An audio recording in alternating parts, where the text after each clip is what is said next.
Welcome to the Laurent Collective podcast, where we go deeper than just surface talk. Each week, we'll explore everything from family, business, creativity, culture, and faith.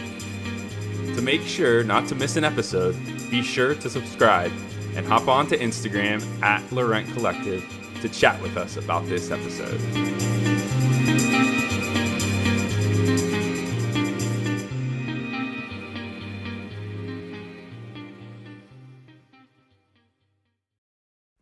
Hey guys, so today we are going to talk about there are so many things that are calling for your time. How do you decide which are priorities and which are for another time or need to come off the list altogether? We have so much to say about this that it's going to be a two-parter. So let's go. Hello. Hey, what's up? We are back again. We were thinking about other things to talk about and chat about with you guys. And basically, the way we're coming up with these ideas is the questions that we get from you all, whether it's on social media or some of the creative and business coaching we do, or just conversations with friends, really. Yeah. It's probably more of that, just kind of natural things that are coming up in conversations with everyone. Exactly. And one of the most common we've had in the past year, which I completely understand, is how we manage our time. It's a pretty big one. It's a big one. And actually, usually, this is exactly how the question goes. And we had this before this year, so this is not COVID specific, but was how do you balance everything? Yeah. And how do we feel about that? I mean, is that even possible? No. Balancing. I mean, seriously, because of how things change constantly and all that kind of stuff. Is that even like a realistic thing, or is that just a phrase? I feel like that's just a phrase has like people have said, and it's almost like, oh, that makes sense. Like you're balancing it all, but are you really balancing it all? I don't know what that means. You just can't. That's why it's an unbalancing act. It's not possible. And so I think I fell for that. I will say for me, in this year, I have grown so much in this, and because I've been majorly challenged in it. Yeah, I would say we both. Definitely. And I would be surprised if you guys all listening haven't been challenged in that a little bit too, but you can't do it all. And you, most importantly, you cannot do it all well. Yeah, definitely. I think that's sure. You can try to do it all, but you're not going to be doing those things well or giving certain attention to things that might be more. Yeah, and that's a hard thing for me as a perfectionist too. Like I want to be doing everything perfect, and that's just not possible. Exactly. Doing one thing perfect is impossible. So. And this is the reason why it's not possible, is because the way that you spend your time is important, and so you can't fracture your time so much that it's 2 minutes doing this, 2 minutes doing that, 5 minutes doing this. It just things don't get done that way. That's not how. Yeah, as I say, that's not how life is. No, exactly. And the whole idea of multitasking and things like that. I mean, I don't have one to quote right now, but studies after studies have shown like you can't multitask. Like it's just not possible. And that type of thing. I hate that. I would like to say that I can multitask, but when I do attempt it, I realize, oh, this isn't working. I should pay attention to that. I do think that there is some sort of superpower as a mom, though, that you can, the idea of multitasking is possible. I do think in general, there's probably a study we should look up before I say this out loud, but I'm going to say it anyways. I do think in general, as I say again, women tend to be a bit better multitasking, whether you're a mother or not, more than guys. And that probably has something to do with the men in your life can't multitask. No. Let's just be frank about that. One of our sons, for instance, I will say to him, can you go grab these two things? Well, no, the other night I said, I have 3 things I need you to do. And I started naming all 3 of them off. And he said, Mom, just stop. What's the first thing you need me to do? And I said, well, all 3 are in the same area. And so why would I just tell you 1? He said, if you tell me 1, I'll go do it. If you tell me 3, I won't remember any of them. True. And I do think that is true for our own lives too. That might be my story from time to time as well. When you ask me to do things, I wasn't calling you out on that, but you just called yourself out. You can call me out. I mean, that's what this is about. You might as well call me out. We're going below the surface here, so we are. Yes. So we thought it was just important to be real and transparent with you because I think sometimes, what we show maybe on social media and stuff, we try to be as real as we can, but I also know, I don't pull my phone out when our kids are, having a meltdown, or I don't pull my phone out when I'm having a meltdown. Such a natural thing you do, right? Exactly, to document that or those kinds of things. And so this is us being real about the fact that it's very unbalanced in our life. There's not a balance act. And with that, I think one thing that I have heard said over and over again, I'm sure there's an original person that said this, but the idea of having glass balls that you are juggling, if you will. And the fact that there are, so many balls up in the air that you are juggling and you can't keep them all. Fun note, I now know that Pat juggles. I can juggle, yes. I did not know this till COVID time somehow. And we've been together almost 20-something years. Over 20 years. We've been together over 20 years. Yes. But... And just found this out recently. So if you juggle, you will understand this. If not, you can probably visualize it and picture it. But you have about 3 or 4. How many is the most somebody can juggle? I honestly have no idea. There's probably some Guinness Book of World Records. There probably of is. Something, but I think a beginner juggler starts with 3 or 4 would be my guess. Okay. Technical detail there. But I still don't even think that's realistic for you to be juggling that much stuff sometimes. But you have certain things that are glass balls that you don't want to let them fall and be ignored. And it's hard because you could probably think now in your life, well, I've got like 10 things that I don't want to fall and be ignored. Yeah. But some are more precious than others. Let's put it that way. And that's why if you think of them in a glass ball analogy, it's that you don't want to let those drop. So for us, and we have kids and everything, that is, our marriage is one of those, and caring for our marriage. It's our children and caring for our family and that kind of thing. And so if we are picking something else up that is going to make those 2 glass balls drop and fall and shatter, it makes us stop everything to say, whoa, we need to readjust something here. Yeah.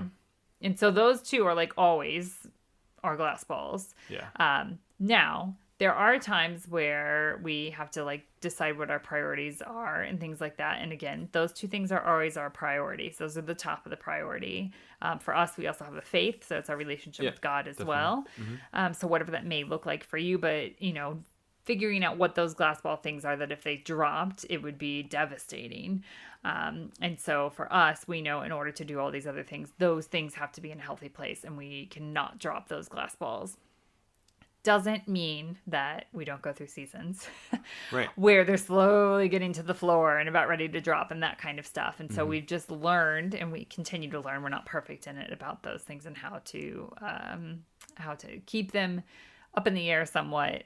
But again, it's not balancing. It's just not possible to do that. Yeah, I think that analogy is really good, but I always think of it in a way that, there's like a weight scale where sometimes things are going to weigh heavier than others. And so you have to pay attention to those things in different times of your life, in different seasons and all that kind of stuff. And so there's really never a true balance of things that actually make sense. So at least in my head, like, I just don't feel like there's a true balance. I don't think you're always going to have like the perfect weighted scenario of everything in your life. Because, again, there are certain things in your life that are going to be harder or more joyful or all these different things. And they're going to be heavier or lighter in different seasons. And so it's always going to be kind of, wobbling around. If you could see him right now, he's I'm like pretending trying to juggle.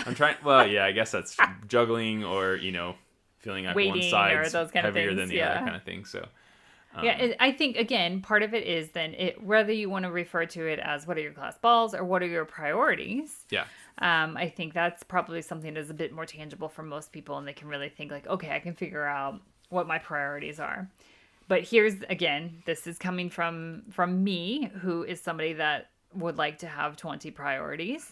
That's not possible. Yeah, like how do you figure those out? Exactly. Like, so we thought we'd walk you guys through, like, how do you figure out what your priorities are? How do you figure out what that scale might look like in your life for this season? I think that's super important to keep in mind throughout all of this. It's a constant thing that you're always evaluating. Yes. For sure. I mean, it can... Usually our seasons last for a couple of months and things like that, before something else has to be switched and we need to transition to another kind of season or those kinds of things. We have had some seasons though where, 1 week has been really busy, and so that is like a short little snippet of a season. Yeah. And it's been busy with something in particular, or a different priority has cropped up during the week. Easy thing, someone gets sick or ill in our house, that's a priority. Everything stops. Yeah. In general, everything stops. And so those are things that, there are life events, things that are going to stop everything. And so, so that's part of it. Yeah. I think, so the first step is understanding, like, what are those priorities. Something we did that I absolutely loved is, we've done several times, is we've kind of had this dream, if you will, state of dreaming and thinking about what we want our ideal life to look like.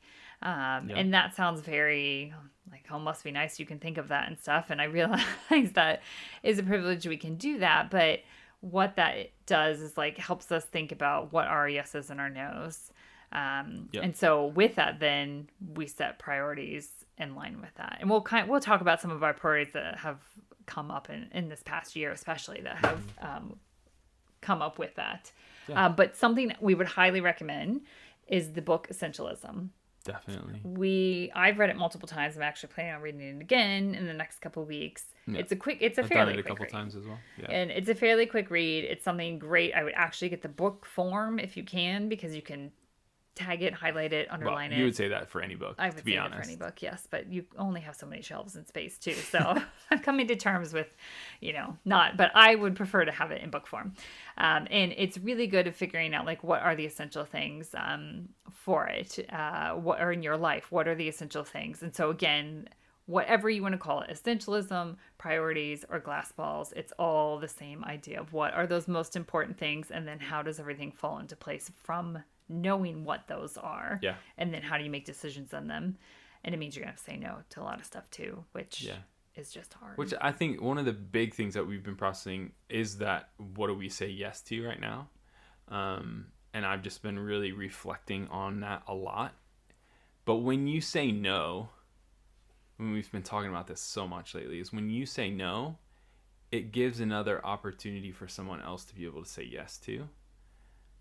In so many ways. And it's like, you're not making it so that thing, whatever the person might be asking you, I mean, for a time being, maybe that thing that you have said no to may not happen, right? But it probably was meant for somebody else. If you're really feeling it's a no, that's such a huge thing, as well as we've said no to some things recently that we've kind of wrestled with, that we've thought, oh, that seems like a good opportunity, we should do that, we should say yes to that. And then there's been something, you just kind of get that little nag in the back of your head that's, no, this isn't meant for you. No, this isn't the time for that. And so then we've said no. And then shortly after, something else has come up that we realized, if we said yes to that first thing, it would have had to been a no to this opportunity that is right in line with where we feel like we're headed and what we want for our lives and stuff like that. So that has been exactly, since we've said no, it allows us then, with something else that comes down the line, we're able to say yes to it, which is great. But I also just love the fact that if we say no to something and someone else is given that opportunity and it actually maybe fit in for them in that season, it's just, there's something about that, instead of thinking that I need to say yes to everything. Because let's be honest, we say yes to most things, and that's an issue. We have in the past, yes. Both of us have that. We're learning. We're both of us have the personality that we have done that. We've learned a lot. Yeah. In the past 5 years in particular, about that, and that has changed so much for us. It really has changed. I mean, it sounds so cliche, but it has changed our life in many ways. And the way that we, not to say we don't ever get stressed out or burned out or things anymore, but it has prevented a lot of that. Yeah. And one of the ways that we have done that this year in particular is, again, we thought I do good with practical examples of what were our priorities in this time. So for us here in the UK, we were put in lockdown mid-March, early March, somewhere around there. Yeah, it might have been even mid-March or late March, I think. Yeah. Schools were closed. All lockdown meant for us, everything was shut down. We've had different forms of that lockdown. We've never truly been completely out of any kind of restrictions. We've always had some kind of restrictions, but they've come and gone, and we've had 3 lockdowns now, and that kind of stuff where it's been more of a full lockdown. And so we've really had to think through, like, what are our priorities? And most likely these will continue. Some will thankfully, hopefully change. But, for us, our kids and our family stuff, again, like we said, it's always been a priority. But we had this new thing that homeschooling or home learning or whatever you want to call it was now a thing. And we realized that needed to be a priority for our kids. It needed to be a priority for our family, which we don't love it. Yeah, it's not my favorite thing. This is not our ideal life and our ideal situation. But yeah, that we had to say, okay, this takes precedent over everything at the moment. And until that's done on a daily basis, then we can get to other things. But exactly, this is it. And that has meant, we'll talk about structuring our days, but that has meant, we have shared the responsibility. We have 3 kids at 3 different ages and different learning stages and stuff. And so some are more hands-on, some are more hands-off. And thankfully, we do have each other to help out and do that and all that stuff. So exactly. So we've taken turns on that. But what that has meant is some things that we did have planned for last year, we still haven't done, especially for our business and things like that. We haven't done them. Because yes, actually, Pat's pointing to his mic. I'm pointing to the mic. I'm like, this was supposed to be last year. We were going to launch a podcast in like April or May of last year, and then as things started progressing and everything, we realized this was for the long haul. When it came to dealing with all this COVID stuff, we realized that's just going to have to be starting something brand new right now. Isn't going to happen. It wasn't an easy, quick win. It was that's going to take a lot of time, and we just don't have the space. Time or mentally, really. We didn't really have the mental space for it either. And now we feel like we do we've figured some things out. And we have more of a mental space for it. But it also meant for our business too, in the past year, that we've had to figure out more passive income streams. What that basically means is more income that you can, that sounds weird, but you can make while you sleep is the idea. Now, yes, you still have to work. It's not like you don't do anything. Yeah, you still have to create things or produce things that then are purchased while you're sleeping. So there's still work that goes into it. But there's customer service in it. And so it's not completely passive. I don't love that word, but until someone else comes with a different word for it, we'll just call it that. Yeah. But with those income streams, it means we have had some work for it and that kind of thing. We've made some business shifts in that. But that has meant that more of our time has been free, and then we've been able to do the home learning with the kids. We've been able to then squeeze some other things in and that kind of stuff because we have freed up time on that side. So again, that was another priority, and that took, for instance, like you just said, instead of doing a podcast, it meant, we got to figure out these passive income streams because we need income coming in right now. We can't just have that stopped because that is part of how we support our family and living here in London and the work that we do here. And then obviously taking care of ourselves and rest has been super important. We realized that right off the bat. And then checking in with our community too, even though we can't physically be with them really. Well, we have weird certain points outside and stuff, but the whole start and stop thing so many times here has just been so difficult. So I think making sure that you're regularly figuring out ways to connect with people has just been super helpful for us, and our kids as well, as best we can. But to be honest, I mean, we would probably say right now we're feeling that we're slowly coming out of this 3rd lockdown, and we're all exhausted from it. That's been a very hard thing to tackle in this most recent lockdown is continuing to stay connected with people because you're just tired of being on the computer and the screen all day. Yeah. So, I mean, even though that is one of our priorities, we've had to be creative in it. And we know some of that too will look different, obviously, as we come out of it. But those are just, as we were talking through it, those have been like some 4 major priorities that have been in this past year for us. But then what that has done is it's determined what our weeks actually look like then. Which I think is important. I think we think, oh, great, I've got my priorities. But then how does that actually play out in my day-to-day life? And this is where that balance thing drives me crazy. Like you may have a season where you have like exactly the time you want with your children, exactly Yeah. the time you have when you want to work on your business. We've been in business for 14 years, and I don't ever remember a season being like that. I No. mean, I will just be real in that. Is that I don't think I've ever had a season where I'm like, I feel like I'm doing really, 100% in these things. That's partially probably being a bit hard on ourselves. True. Yeah, I don't feel like we've ever had a season where we were like woke up in the morning and we knew exactly how many hours we were going to be doing for work, and we knew exactly how many hours we were going to be family time, and we knew exactly how many hours we were going to put into our marriage, and like it just wasn't it's just not never been like that. And I want to say that's so good that you said that, because I want to say that before I say like some very structured oriented ways of like talking about your week It's or gotta thinking about your float. week, but it is all floating. It's good, it's good to give yourself deadlines, and it's good to, some of you work on deadlines that are out of your control. I mean, we have that too, and that kind of stuff. And so knowing those things though, again, if that is a deadline, then that is a priority. But if something else comes up, you've got to give yourself grace in that too. So how do we do that? Yep. This is something, I guess it's been 2 years now, that I would highly recommend. Let's just say, can I preface something? Oh no. Okay, what? And how we do this? Yes. This mostly comes from you, True. because I am not wired like this at all. And so this is No. a really hard thing for me to step into, because in my head, I float all the time. Yes. And if something catches my eye, I'm going to go that direction. So let's just preface that right now. Like, this is all Maya. She's amazing at this. And yeah, it's awesome. And it's been super helpful for me who struggles in this. And so in some of the things that we'll talk about, it's just been super helpful. So, And I think, again, yes, I might be able to structure things differently, but I also have the shiny silver object syndrome as well, where I could be working on one. what do our kids go? Squirrel. Yes, our kids go squirrel. Yeah. Where I can be working really hard on something. I think, oh yeah, this is my focus for this week, and then I suddenly get sidetracked by something. I think, oh, maybe we should do this, and da da da da.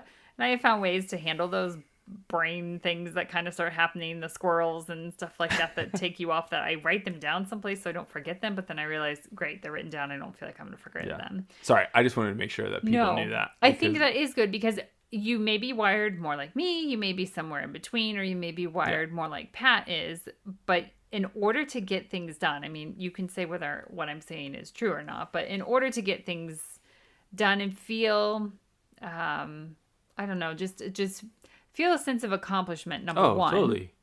But also feel like, wait, have I made time for my children? Yeah. Have I made time for my friends? Have I made time to just rest and do nothing? Yeah. Like, you do kind of have to look at your week, because if you leave all those things up to chance, one of those glass balls is going to get dropped. Oh, for sure. So that's why when I do this, I know some people are like, gosh, that seems like a lot. This is why. No, totally. Yeah. So anyways, what I was saying was 2 years ago or so back, there is somebody who I really respect, and she has a great business and stuff like that. And her name is Hillary Rushford. And she came up with a journal called the Elegant Excellence Journal. There's lots of components to it. One of my favorite things, though, is on each week, there is it's a plan for the week. And the way that she has you think through the things that are your projects and the priorities that you're working on is like, what are your big things for the week? What are the little things that need to get done? And what is just next? Yeah. What's like, maybe I'll get to it this week, but probably it's going to be next week or next month, whatever it could be. But it's good to see it. Exactly. And so it's literally, I write it out. You don't have to have this journal to do that. You could write, I mean, I didn't actually for a while have a journal for the new year and stuff. And so I was just writing it out on just a normal notebook. And it's so helpful. I put everything from business to personal to anything we might have going on with our community or church or kids' school or anything. I put everything down here because I, in my head, sometimes think something is really big, and then I realize, I actually don't really have anything to do on that. I just have to show up. So that's kind of a little thing. Yeah. I just have to show up. And and when you do this, you're looking at just the day, or are you looking at how are you doing that? Are you looking at the whole week or month, or how does that work? Yeah. So typically, I am looking at our whole week. And so sometimes, back in the day when our kids, had school stuff and things like that, there may have been weeks that were more heavy focused on that kind of thing. Or there are some weeks that, now that we're doing something like a podcast, maybe we're recording podcast episodes that week. So I know that needs to get fit in, and I know that needs to be worked into the week. Some things, as I'm literally looking at my list that I had written down this week. Yeah. And like there were some things that I realized actually Pat and I, after having a discussion when we were realistic, we realized we are trying to get too much done at once and there's no way all this is going to happen. And so we pushed a couple deadlines back that were ones that we had control over at least. We pushed a couple deadlines back. And so I've now moved those things that were big and what I thought were big. And I've moved those things down into next. And so those will be things that we go about like doing in the next couple weeks or something. Yeah, I was thinking of one example for me over the past year was when we got the book deal and I was illustrating that book. Yes. And I knew my time was going to be consumed by that.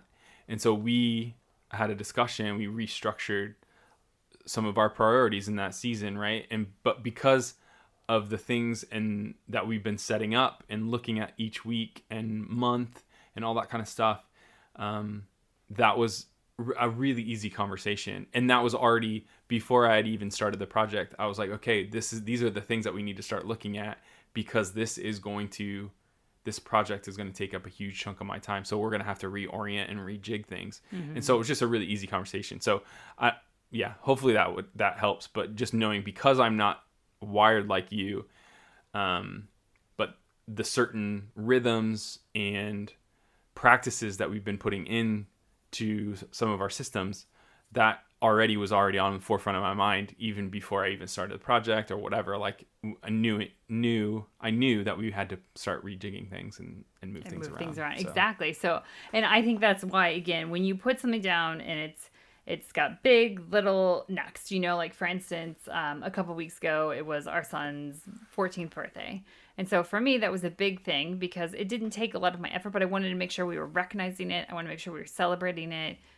And that I wanted to make sure all of those things, like I just wanted to make sure that he felt loved and cared for. And so for me, I put that as a big thing, even though it was actually didn't take much of my time. I mean, we took a whole day with him and stuff like that, but it was a big priority for me. And so you could do this however you want to, of course, and however you want to structure that. But there is something about thinking about your whole week ahead and knowing, what are my big little next? You could use it for the month as you look at the month too. Yeah. I mean, there's lots of different things that you could do with it, definitely.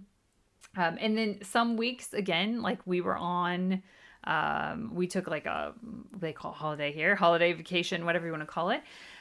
We didn't go anywhere. We were at home resting with our kids while they were on a school break. But during that time, I still did this because it helped me wrap myself around the fact that I'm now in rest mode. Yeah. And so I wrote down big things were like spend time with the kids and things like that, play some board games and stuff. Like I literally did write that down because it just helped my head get into that headspace of relaxing. And that seems crazy. And I think, again, really help. It's probably helpful, at least for you, like you just said, like it's helpful for you to go, okay, this is my priority. And so I can forget about some of the other stuff. It's okay to forget about the other stuff. And that's where it is not balanced. Right. Every week, this looks different for me. Yeah. And so while some weeks it may be really heavy on one side of the thing, it may be we are, for instance, when Pat was working on the most recent book that he worked on, it was super heavy work on that time. Like it was a very crunched in time scale. It wasn't a normal time scale for a book. And so we had to have a conversation and say, this is the priority because you did get this deal. We're super excited about it. It was something we had been really hoping for. I mean, we didn't know it was even out there. You had been hoping to work on a children's book. And then it happened. And then the timeline of it kept going shorter and shorter and shorter. And so priorities for me shifted because of that. Priorities for you shifted. And then it was, though you still were good about saying, like, I am going to have to work almost all day long on this. Yeah. So homeschooling, home learning, some of that stuff is going to fall more on my shoulders for a while. But then you always made sure you had this block of time in the evenings with the kids and us, like together. Yeah. That was just still was sacred time that was not messed with. You still had a weekend day that you didn't touch it and that kind of thing. But it did mean, you got up early. Yeah, I got up super early. Yeah, I would, have that chunk of time, but then I would stay up late and work on it after everybody went to bed and just things like that. So, But again, that's and we knew it was for a season. If that started to become a regular pattern, it would be a red flag to us that something's not right. We've said yes to too many things, and we've been in those seasons. And so I'm only speaking that from experience, that we've said yes to too many things. We haven't figured out our priorities. Something is feeling very unbalanced right now. And when I say unbalanced, again, I don't mean it's going to be equal, but something's not right. Something's not feeling right in it. And again, that's why we say it's an unbalanced act, because it's an unbalanced act. Just going to be. Yeah. It's not going, maybe you might have an hour where it feels like it's equal, but it just is not really how it goes. So first step is big, little, next. What does your week look like when it comes to that?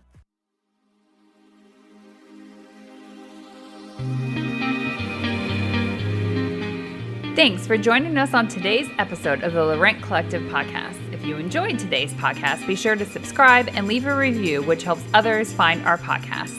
Continue the conversation with us over on Instagram at Laurent Collective. We look forward to going deeper than just surface talk with you again next week.